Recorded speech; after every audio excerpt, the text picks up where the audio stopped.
Welcome back. I caught up with this guy and how the world changes, right? Chris Tillman can't pitch anymore. Opening day is another week closer.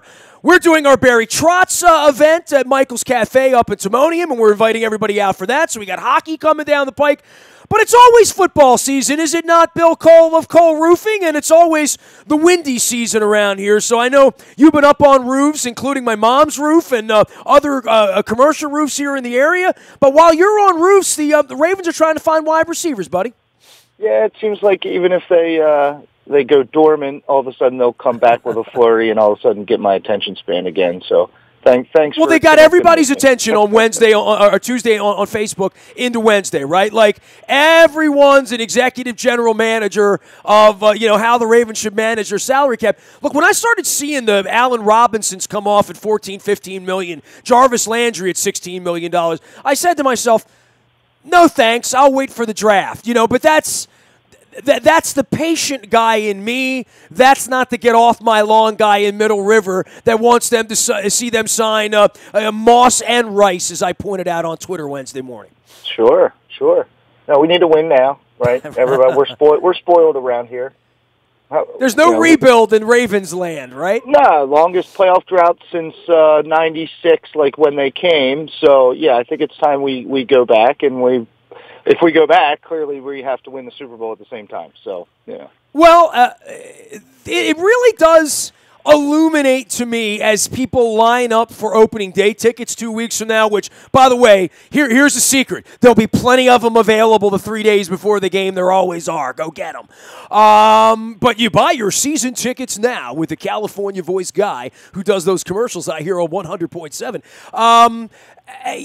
The Orioles have no expectation, no hope. Every time I see Pete Gilbert or Viviano or one of and Channel 2 doesn't even have a sports guy, but full time at the 11 o'clock broadcast that they bring up Manny Machado, they're like soon to be leaving. Manny Machado hits another double. He's hitting .580 during spring training now, and everybody knows that the Orioles thing isn't going to go well. So I think part of this psychologically, Bill, is the Ravens are our only hope. Help me, Obi-Wan Kenobi. You're our, help us, Ozzie Newsome. Please go get Jarvis Landry. Please go get a great wide receiver. And Ozzie's going to say, well, we overpaid for this kid that kind of came on as a 27-year-old in Washington. And look, we never get wide receivers right in years 1 or 2 or 3. No one does other than the Steelers and occasionally the Saints or someone. And we're going to go get that guy that's coming on as a 27-year-old who's better now than he was as a 24-year-old. We like this kid coming out in the draft. And then you would say, Oz, do you like him enough to give him $7 million a year? Because you just did. Yeah, so I think Ozzie still gets the benefit of the doubt with most people. I mean, obviously the ones who want to beat him up are just going to beat him up, and if it's not him, they beat up John or whoever. Well, there are people that went out and got drunk and put a purple lampshade on and ran around in the parades and had a good time and yelled Anquan Bolden. And then there were the people that really read my book and figured out how crazy this whole thing all comes together, how lucky they were that Terrell Suggs ever fell to them in a draft, right? Or that Ed Reed was the last guy picked clean on a board. And to some degree, there is, and Eric DeCosta would tell you this, L-U-C-K and not Andrew or Oliver, right? Right? I mean, there's a luck factor in all of this that we don't bring up, but then there's the decision-making of, you need wide receivers, and you went and maybe got 2 Brashad Perrymans for all we know, right? Yeah, I think there's an overarching strategy, right? So if you've got Joe Flacco and you invest in that, then you're kind of going to ride that till it's done. So you got to put pieces around him, but he's so expensive that you got to hope you can get a discount. And at the end of the day, to your point, the luck is if I can find 4 guys in the draft that contribute, that become starters, play well above their head, all of a sudden, maybe we're on our way. So I think there's a strategy, but then I think at the end of the day, the difference between barely missing the playoffs and winning the Super Bowl is hitting on some young guys that, they can do all the research they want, but 18 to 24-year-olds tend to be pretty big knuckleheads. So whether you get one or he becomes one or you knew it, and he straightened out, I mean, those are all the the coin flip decisions that those guys have to make. He is Bill Cole. He is at Cole Roofing. We all felt that March wind blowing in last weekend. I certainly felt it, heard it. My skin feels it. Don't let it goof on your roof is what I say. Get our friends at Cole Roofing if you have a commercial space. Bill, you tell everybody what you do because I saw you over a coffee last Thursday at Accelerant along with the great Pat Williams, and you and I had a conversation. It was the busiest week of your year, maybe of your life. Like, literally, you've been doing this 99 years, and I don't want to bow to hyperbole here, but literally what we saw 10 days ago was as nasty a wind situation and unique as we've ever had here outside of a hurricane, right? Yeah, I've been doing this a long time, and I can't remember a windstorm quite like that. I mean, you get wind gusts in those nasty summer thunderstorms, but this was sustained for, going the better part of 2 days. And it wasn't isolated. It wasn't in one little area. Everybody. Right. It wasn't, you got 8 inches up in the Hereford zone and it barely rained down. No, man, it was that wind was serious and everywhere. Every roof in the area, every tree, every crane, everything felt that for going on with 36 hours, right? Yeah, I think the public service announcement at this point from a longtime commercial roofer is you need to assess what happened. It might visibly look okay, but our suggestion is you need to get somebody up there, preferably a professional, so you don't fall off a ladder and hurt yourself. Uncle Leo's nice, but you need Uncle Bill is what you need, right? Well, and let's make sure that there wasn't something done that maybe it's sort of okay right now, but when we do get those spring thunderstorms and we do get a gust of wind, that isn't the straw that breaks the camel's back. So in other words, call me now because you don't want to call me later, right? I mean, exactly. Literally. I learned that the hard way. I'm Exhibit A. Yeah, no, I mean, a lot of it has to do with just the way roofs are constructed and the edge metal, and once that edge metal starts to pull loose, then I think you have to worry about losing the rest of the roof, and that's a much bigger problem. One is a $500 repair, the other is a tens of $1,000s fix. So, well, I circulated the picture of, what my roof looked like, and it looked like a roof on an awning that was about to blow down an alley. So I know there's a lot of that going on. Bill Cole can be found at Cole Roofing. He is our weekly guest. He's one of my coffee mates around town and being another executive leader in the community as well as with Accelerant now, stepping that up and stepping your game up there and doing commercial roof space along with Pfister Energy and making roofs better. Go to the website, learn. I've learned a ton from being friends with Bill, and you've learned a ton about sports being friends with me. And this is the week where I think the level of expectation, Bill, between where people go nuts when the Ravens overspend on a hardly heard of wide receiver from the Redskins and the Orioles are looking for Nestor Cortez. And I hope they find Nestor Cortez, by the way. I got concerned because I thought I might be the only guy who wasn't really sure who Ryan Grant was. Like, I thought maybe I was just falling out of the loop. And John Brown, I mean, I kind of know who he is, but John Brown caught a lot of balls a couple years ago. So, yeah, and he's had some health concerns and a sickle. I mean, he's got a hereditary issue that affects his ability to heal from injuries, which is. I can't imagine trying to be an athlete and persevering through that. But all that being said, is he going to come in here and catch balls or not? Maybe. We'll see. Yeah, I don't know. Arizona had another Jay Brown, so anytime you looked at anything, you had to figure out which Jay Brown was actually doing all the catching. You play fantasy sports, don't you? So, I mean, look, I will be hopeful, but, this is not something that, like, we root for Perryman because that's like somebody we're going to build. These are retreads, and Steve Smith was great, and Anquan Bolden was great, and Derek Mason was great. So we kind of know the script. All of these guys are better in their 30s than they were in their 20s. And, yeah, there's a couple of Steve Smith guys that started and Antonio Browns that sort of came out of the womb of the draft and were immediately sprinting. Most of these are like seeing a foal, right? Like literally wobbly knees, can't figure it out, got the yips, got the drops, got the confidence problems. Torrey Smith had confidence problems. I mean, even the guys that blossom a little bit struggle. It is, and we talk about this every year, this time of the year, that this is the hardest thing to project in sports. Because so many other things have to go right for a wide receiver to even get an opportunity to catch a ball, right? Yeah, wide receivers are the strangest bird to try and figure out, and the ones who are consistently amazing, I don't think we really give enough credit to how difficult that really is. Larry Fitzgerald, how do you do that, right? Yeah, right, exactly.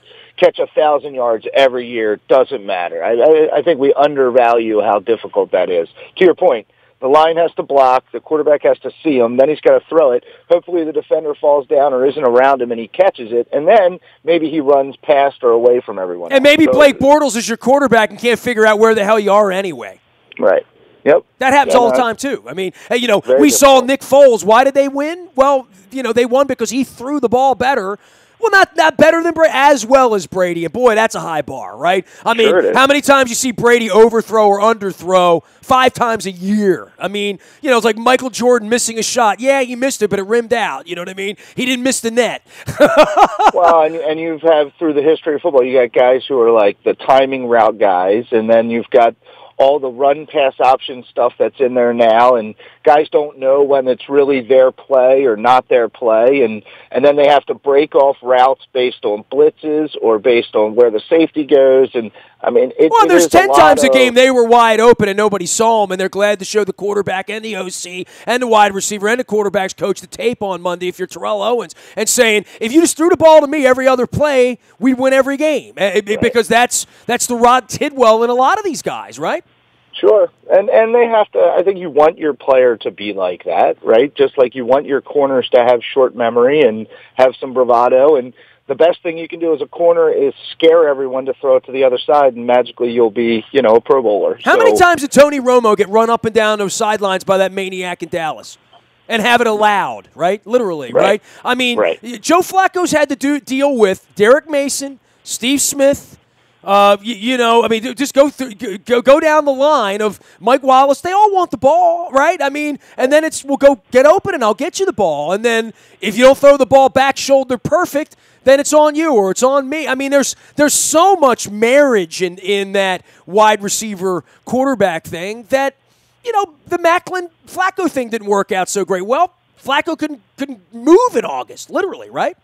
Yeah, I think part of that is probably justified on the part of the Ravens wide receivers because they see the volume of balls that go to the tight end and the running backs.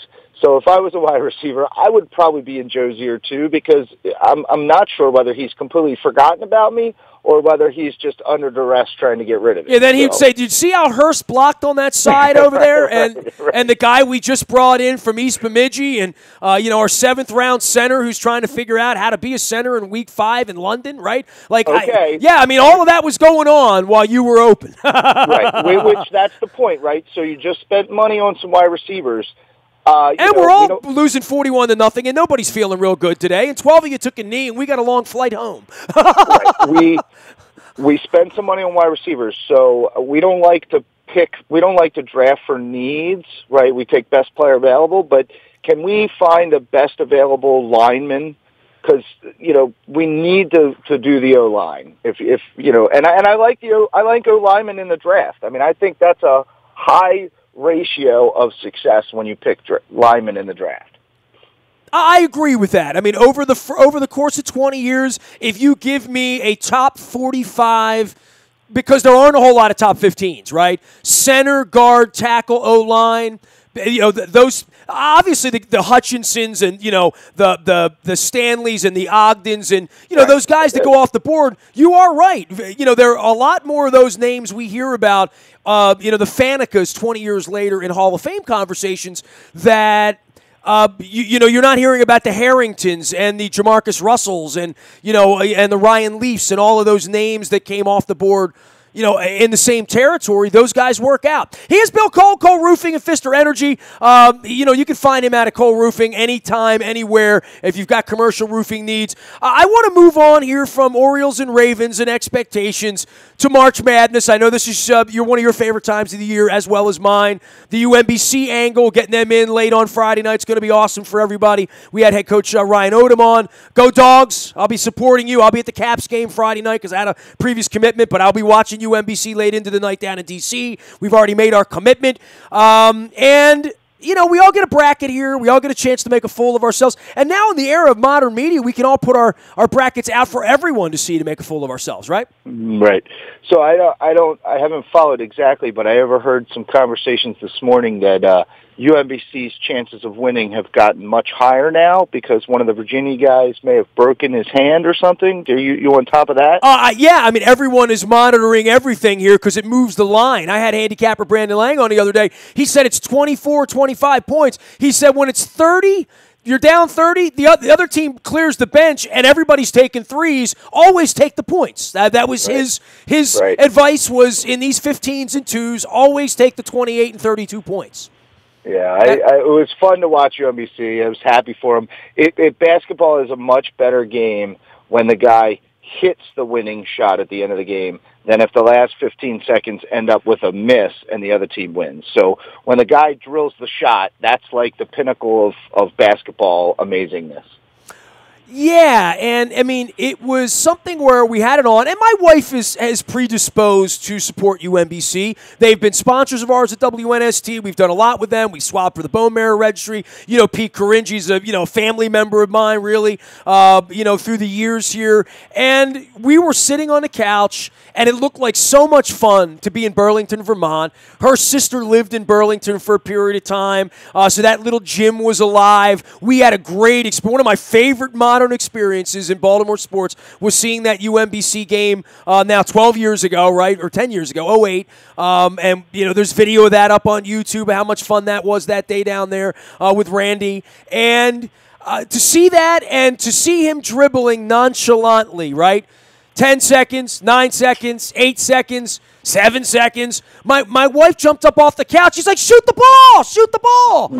And he just drops it like Jordan, right? I mean, that really was that was an all-timer, right? Really. And it's a good thing he made it because I think he even in an interview referenced that the coach called a play and he waved him off. No, coach, I got this. So it's a good thing he made it, and like I said, I'm just happy for him. That's the pinnacle of their careers. That's the story for their lifetimes. I mean, that's just really good stuff. He is Bill Cole. Tell everybody how to find you and why they find you and what you primarily do. Because I try to explain it, but I'm still figuring out how to put things on my roof that make money, Yeah, so coleroofing.com is the easiest place to find us. We're pretty much a historical, same as you would imagine, commercial roofing contractor. So everything from tenant improvement, emergency leaks and repairs, all the way up to big shopping center roof replacements and schools and things of that nature. We're helping a lot of our customers explore and understand putting solar panels on their rooftops now, and then that has blossomed into putting solar panels into solar farms on the ground or carports over top of your parking lots. And we started a second company called Pfister Energy of Baltimore to really specialize and be able to answer those questions.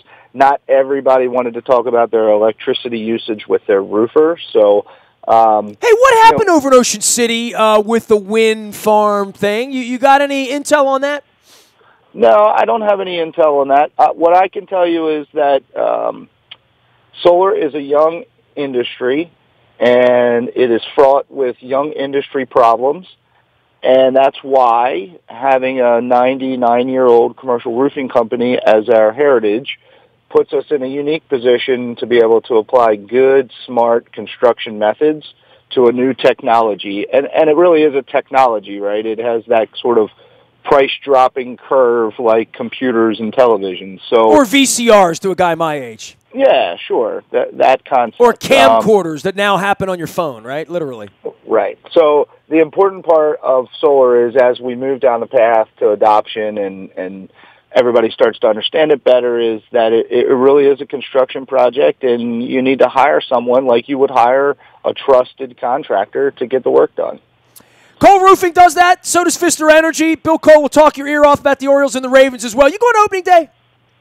Probably. Yeah. Are we going to opening day, I should say? I think a week ago you told me that we agreed to go. So well, I mean, we should go to opening day, and I'm going to go to the All-Star game this summer. Those are my two lone baseball commitments that I've made. I've also promised Peter King that I would go drink beer and watch a game with him at some point at Fenway Park. But other than that, you're going to do the Canton, right? Right. I'm going to see an Indians game. And see, you're thinking of games I've forgotten that I'm going to. Yes. Matter of fact, my Pirates rep called me the other night to make sure. And here's this, Bill. This is a flaming endorsement for my Ray Lewis bus to Canton. Okay, so we're leaving. We have three buses: a Thursday, a Friday, and a Saturday bus, depending on whether you're in for more fake football against the Bears. An extra day here, there. We're doing the Indians game Friday night. We're doing the Pirates game Sunday. We're doing the Rock and Roll Hall of Fame during the day Saturday, and of course the Ray Lewis thing on Saturday night. Most of our people are going to the Hall of Fame during the day Friday, where it will be less crowded than on Saturday, but the Saturday bus is going to do the Saturday thing because it's a one-day bus.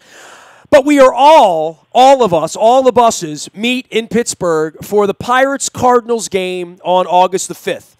That day, they are giving away, and I'm wearing my Howard Bank hat, and I know of your deep affinity for Marianne Scully and Howard Bank and their relentless commitment to being the best at everything they do.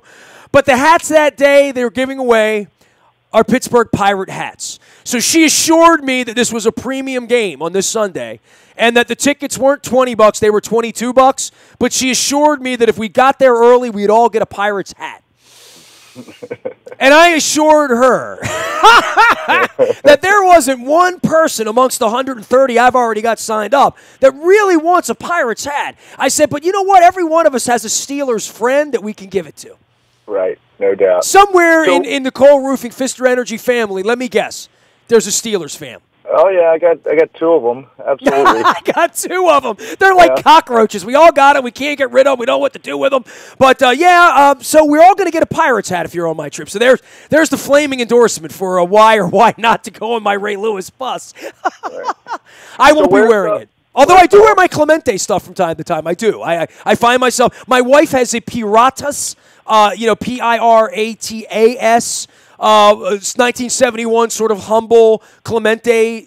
We got him from the Roberto Clemente Museum when we did the baseball tour. So she does wear a Clemente, and I have my Clemente 1958 baseball cartoon face thing that I wear that I love. But anyway. For a whole different set of reasons. It's my people. Where's the All-Star game this year? Not at Camden Yards. Right. But was supposed to be at Camden Yards last year, but they moved it a year to try to settle the Masson thing, and Angelos now's off the farm, and I don't they are letting kids in free. Hey, you know what? They're letting kids in free. Yeah. How old's your kid? Crazy, huh? How old's your kid? I got a 15, 7, and 5. 7 and 5. Yeah. Talk to me, Bill Cole. John Angelos is cordially inviting your children to the ballpark for free.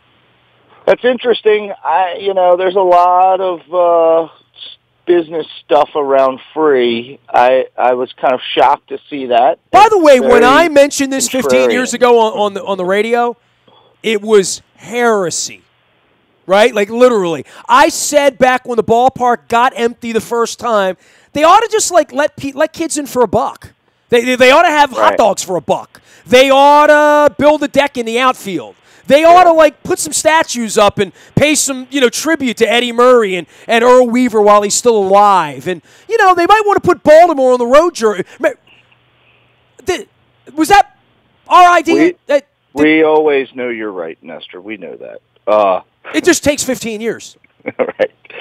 I think, look, there's nothing to worry about because they also are now live streaming on Facebook. So, that Facebook's paying them money now, which is weird because it's exclusive and it's a whole different set. They own their own network that I pay, $6 a month to them for. Can't they just fix a camera over the bridge on top of Sarasota, put a first base, third base, home plate, center field camera up, and have Jim Hunter call the games from the Sinclair studios up off of Hunt Valley, and do it like the soccer teams do it, and tell Hunter he gets a week with sandals and bring him back here and let him sit in the studio with Rick Dempsey and call the games when they're playing in Fort Myers. I mean, this isn't rocket science, bro. Yeah, it really isn't. Yeah. Well, I think things are shifting. I mean, that's clearly trying to help with attendance and planting a seed to a future customer base. Well, and it's John Angelos making the announcement, right, which tells me we're never going to hear from Peter again, and they're not talking about that. And this is the dirty little secret we're not supposed to talk about, who owns the Orioles and who runs the Orioles. And I'm not supposed to ask who runs the Orioles. Everybody in town knows who runs the Ravens, right? We all know where that that dirty chocolate river flows when it all lands at the feet of Steve Bisciotti when Ray Rice punches his girlfriend. When they draft the wrong wide receiver, Steve Bisciotti's got his. When the players take a knee, Steve Bisciotti. Like that. That's the way this works. But with the Orioles, I do find it is a fascinating dawn of a new era of Bill Cole when John Angelos is unilaterally letting kids in for free, doing something the old man never would have agreed to do. Never in a million years. They called me a lunatic when I brought that up 15 years ago. It reinstalled the junior Oriole program? Are you kidding me? We can't do that. That would let kids in for free. We wouldn't want to do that. Right. Wouldn't want to go get Chick-fil-A and hoodwink them into a sponsorship, would we? I mean, all of these things that I screamed about on the radio 15 years ago, they've done. But now the old man's like, we don't know where he is, and they're letting kids in for free. And I'm interested to see whether, how many times are you going to take advantage of it, Bill? Not me, because I'm not necessarily the baseball diehard, but I think they'll get results from that. I mean, look, I thought baseball was gone and dead, really, and my daughter plays lacrosse, so we've been indoor practicing. Wow, so you're a lacrosse family. I mean, every family because your kid plays lacrosse, lacrosse parents, they're not baseball parents, they're lacrosse parents, right? I mean, and that is something that you and I didn't endure in Baltimore in the 1970s and 80s, right? But what I was shocked at was when we went to these indoor places to play, the number of kids that were practicing baseball in the middle of February. And I was blown away at the numbers. I just didn't think. So I think there's an underground baseball group that are playing all year round. And so I think there's still, and those are the people that are going to come for free. Right? Those are the kids that are going to come for free. Their dads are diehards, and they're coming to the Oriole game for free. And I think they'll use it. Well, it'll be interesting. It's kind of an open door junior Oriole policy, right? Like, instead of you having to come the day when everybody brings their kids, and quite frankly, I've been down there on some Sundays, and I've talked about the Blast, too, for 20 years. They've always had swaths of kids, and it becomes... I don't want to be disrespectful, call it a babysitting service, but maybe to some degree it's better than taking your kid to the park. They have runaround spaces and places where kids can kick balls and have fun and meet the mascot. And I was never that kid, right? I mean, I was the kid that my dad would say, if you go to the game, you're going to watch the game. Like, my dad was... And I guess, my life is a testament to that, having done this now for, going on 35 years as a professional. But that always worries me when we're just taking somebody to the movie because we want to take them to the movie, not because they want to watch the movie. And I don't know that we've spawned a whole legion of Blast fans as adults because we went there when we were 12 years old. And I don't know that that's happened for the Orioles either. Every adult who's 25, 30, 35, 40 has been to an Oriole game or 5. Every 45-year-old girl had a crush on Brady Anderson when she was 20, right? So, there's all of that. Everybody went there and saw Cal Ripken at some point, or Haseem Machado, or, Nick Markakis, or Matt Weeder, in this modern era. What makes them want to go back, spend money, be vested, watch the team play 100, 120 times a year, enough to be conversant in the sport? That's what's gone, Bill. As a sports radio host guy, that it's gone. The conversant part of knowing, loving, breathing, eating, sleeping, trading, free agencying, discussing baseball is gone from the culture of Baltimore. And I mean, if bringing kids to run around for free, it's not a bad idea, but the conversation is the problem. And I don't know that 8-year-old kids are going to go back and converse about baseball. They're going to converse about, I met the bird, I swung a bat, and where's my lacrosse stick or my soccer ball? It's just a percentage game, right? Sure. So some percentage of them this will foster a desire for baseball long into their adulthood. I agree with you. Most of them won't. But I do believe that, and I was thinking I would say they will cancel the program next year, but that's probably an overstatement. I do believe they will make a modification to the program after this season to limit it to a certain number of games or a certain, time of game or something, because the response will be such that, well, we really should stop giving away all these free tickets. So, and you have to deal with the fact that when they get good again and people want to fill those seats and people walk up with kids, you're kind of, it doesn't matter when the stadium's 2/3 empty. It only matters, you know what I mean? It'll matter when the stadium gets full again. So I remember the arrogance of these people 25 years ago and believing they didn't have to market anything to anyone. I have smelled the stench of the arrogance for this for so long, and this is almost like when McPhail had his sweater on and they were 3-18 and he groveled. This is almost like groveling. You know what I mean? Like, if you make it a buck, at least it's almost sort of pathetic because it's 2 weeks before opening day. It lets me know they haven't sold any tickets, but it also lets me know for the first time they're actually trying. I've never seen an Angelos do anything humble, ever. So, in 25 years, there's not been one crumb of humility in any way toward anyone or anything or anybody. And letting kids in for free, this doesn't sound like the old man to me. I've always been told the kid's different, but I've never had a conversation with him either. But letting the kids in for free, look, I've been advocating for 10 years now, ever since the Blackhawks turned around with Rocky Wirtz after the old man didn't believe in putting their games on television because it would hurt their gate. And this is in 1999. That they've won a couple of Stanley Cups and reinvigorated it. So I've always been of the hope of whoever the next guy is that owns the Orioles, it's going to be such a damaged brand that you're almost starting from scratch to some degree.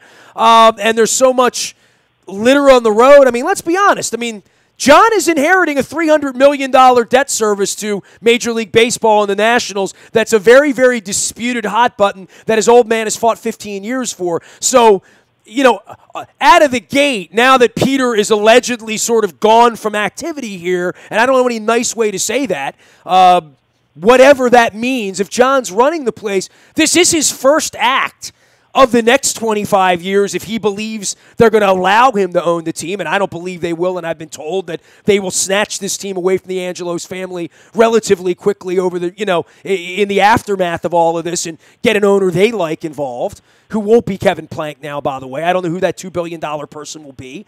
But, I've played all of this out. If this is the first act of not being dicks, then I'm all for it. I'm all for it. The second act would be giving me my press pass back, Right. So. Right. It's very interesting. It would feel better if it was like a Major League Baseball wide kind of thing and they just did it targeted more, like that would feel better or would look better. But that, to your point, it's a really tough business. You've destroyed your brand. Now you get to rebuild it, but you're not completely in control of everything because you get things like the Yankees, steroid scandal, or right, things like the Yankees and the Red Sox both trying really hard, having more money, more smarts, more wherewithal. And oh, by the way, you're going to have to go out and hire a general manager and a manager at the end of the year, and a new marquee player, and pay the Nationals $300 million. There's plenty to do over there for whomever would be willing to do it because the money train's about to run out from this free lunch of Nationals money and Masson money and all that stuff. That gravy train's about to end. So somebody's going to inherit a mess here. They are. Yeah, yep. That is true. And really all the same problems of growth that the Ravens have, right? Which is Philadelphia's right there, Washington's right there. They have more money, they have more people, they have stronger this and that, TV and all, fan base and all that. And, we go out to Hagerstown and run into Nationals fans. We go up to the Conowingo and we run into Phillies fans. And little woe is us, we're small market all over again, right? Yeah, to that point, I thought it was interesting. I saw some comment about, I think, the group looking to buy the Carolina Panthers has a Chinese, the guy that owns Alibaba or whatever. Oh, right. Oh, Alibaba. Yep. So how Which is a huge Facebooky, right. Twittery social platform. And I heard about Alibaba in 2007 when I was in Beijing. And it was the biggest thing there then. And they have a lot more people there. I know that's hard for some people here to comprehend what 2 billion people looks like, but I've seen it. Well, they talk about the NFL owners and what kind of group that is, but if they, if their world domination plan includes expanding into the Asian market, allowing a Chinese person to own part of the Carolina Panthers, that's interesting high-level stuff that speaks to, the stagnant nature of pro sports, and what are you going to do when the TV deals stop coming because we're all watching it on the internet somehow or whatever. So, there's some interesting stuff going on. He is Bill Cole. He is Cole Roofing. By the way, I am, I'm appreciative of our relationship and our friendship and the opening day beers you're going to be buying me and, various, of course, sponsorship and all that. My mom's roof, our roof, all that stuff. But I'm mostly appreciative of the mug. You sent the mug. Now I get to drink the coffee out of the Cole Roofing mug. So I'm holding that up for everybody to see. So, and you gave me the big one, the 14-ouncer. I had the chance for the 12-ouncer, but I said, I'm not drinking espresso here. I'm going full test. So thanks to you. By the way, filled with Royal Farms, real fresh. You can't see it in there, but that's the Kona blend. So we roll that around here. Another one of our great sponsors. Bill, take care, man. This was exactly what I needed. You need to be my therapist on Wednesdays. Are you available? 7 a.m.? Yeah, I try to be. I'm going to make you the official therapist of me. That's a scary concept. I don't think I want to take on that. That's some heavy lifting right there. Dude, when the Orioles are letting kids in for free, I need a therapist, and it needs to be you. Right. All right, UMBC. It probably needs to involve Stout and and a lady. Hey, take care of yourself. We'll see you soon. All right, thanks, man. Bill Cole, Cole Roofing and Pfister Energy, our friend. By the way, speaking of that, I need King Discount Liquors. Find Paul King and tell him I need alcohol, streamlined, after the Orioles are letting kids in for free. Lottery, beer, booze, and the best prices in Baltimore. Get the Rosedale, give the King a ring. You know how that goes. A big thanks to all of our sponsors. I mean, my goodness, we got Pizza John's is now with us. Let me hold up the menu here. That's what the pizza looks like, but it's better in person. If you get every time I see this picture, I see the pepperoni, and I think I never just get the pepperoni, but I'm going to do that. Back Riverneck Road, 50 years they've been doing it. Find out why. Go. If you've been, you know. I'm reminding you. If you've never been, you're missing out. Go to Essex, go to Pizza John's, text me when you get there, tweet me, put a picture up or something and say, I finally made it to Pizza John's. I'm not from around here, but you made me go. And it was worth it, and I know why it's been there 50 years. So go to Pizza John's. Last but never least, our breaking news, which has been happening a lot during this dawn of free agency here and pre-tampering and tampering and then legitimate signings. It's all brought to you by Coons Ford Security Boulevard. Dennis Colatzos will be here on Thursday from 3 until 5, driving you home. It is the SSV on WNST, and that happens every Thursday from 3 until 5. Also, our morning newspaper ships to your email inbox at 7 a.m. each and every morning. That's all brought to you by Planet Fitness and PlanetFitness.com, where it's still $10 a month to get in the best shape of your life, guaranteed. And, of course, it includes the Laurel entries now, soon to be the Pimlico entries, soon to be Preakness and Black Eyed Susan and Pink Day and all that good stuff we got coming up at the Maryland Jockey Club. They're now in our morning newspaper every morning, and they are now on our website at WNST.net. Very appreciative of their partnership as well. We'll be telling you more about their commitment to help some folks with leukemia as well, and with Frey Martinez. So I got a lot of stuff going on with the Jockey. I got a lot of stuff going on. Head coach Barry Trotz will be with us at Michael's Cafe in Timonium. They're on with us for first-time sponsorship. We're very, very happy to have the Dellis family aboard. I've had a lot of crab cakes there. They always say prime steaks and all that. I've never had a steak at Michael's, so I'm going to break that curse on the 29th as I'm going to have a steak, and I'm going to have crab cake. Steak and cakes, what I'm going to do. I'm going to do it out on the deck there. I did have the split-level soup at the Our Daily Bread event at the B&O. Whoo-ha! That's the cream of crab soup with the regular crab soup kind of mixed in.